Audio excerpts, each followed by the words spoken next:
No one knows better than Jetconnect pilots how wide the wage gap is. They fly the same Trans-Tasman route as Qantas pilots and even use the same planes.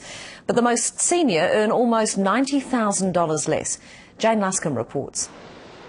There's a chance you could take a Jetconnect flight to Australia without even realising. The airline was set up in New Zealand by Qantas, and to the casual observer, there's little to tell the two apart. All the uniforms are provided by Qantas. The tail of the plane has got the white kangaroo on the red background, so we say it's Qantas and they should pay Qantas wages.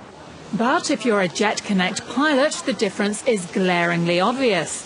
Figures from the pilots' unions show that a new Qantas co-pilot could expect to earn around $122,000, while their Jetconnect equivalent gets $73,000.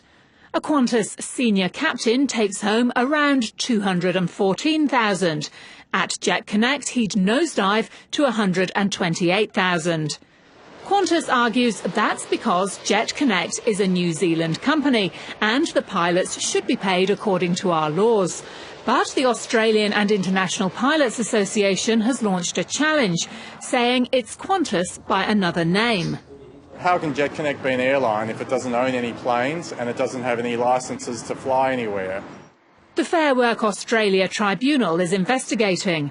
If the pilots are successful, they say it shouldn't affect Trans-Tasman fares, as pilot wages form only a tiny part of operating costs. Jane Luscombe, 3 News. Two of the passengers who were on board a Pacific Blue flight that took off from Queenstown in poor conditions say they feared for their lives.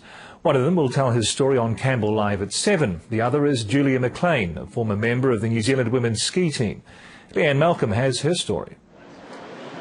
On a coffee break from her job in downtown Sydney, 23-year-old Julia McLean said she thought they were going to crash when her Pacific Blue flight took off from Queenstown last month in near darkness and into a storm. As soon as we took off, I could feel that it was like the turbulence was amazing, and I felt like the weather was actually in control of the plane. She was one of 71 passengers and crew on Pacific Blue flight DJ89 that took off just before 5:30 p.m, nearly an hour late, on one of the shortest days of the year. McLean says at first they were told it was too stormy to take off.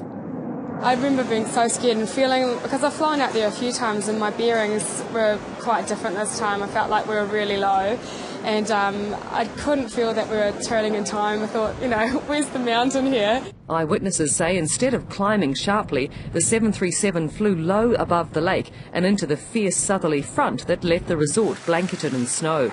CAA is investigating the incident and Pacific Blue has suspended the 2 pilots. But Queenstown tourism bosses worry the incident could spook the lucrative Australian skiing market. We're absolutely confident that they'll treat this very professionally and incorporate whatever needs to be incorporated into their systems. The incident has also led to more calls from the airlines for Queenstown Airport to hurry up and install runway lights. The airport says this work should be completed in summer.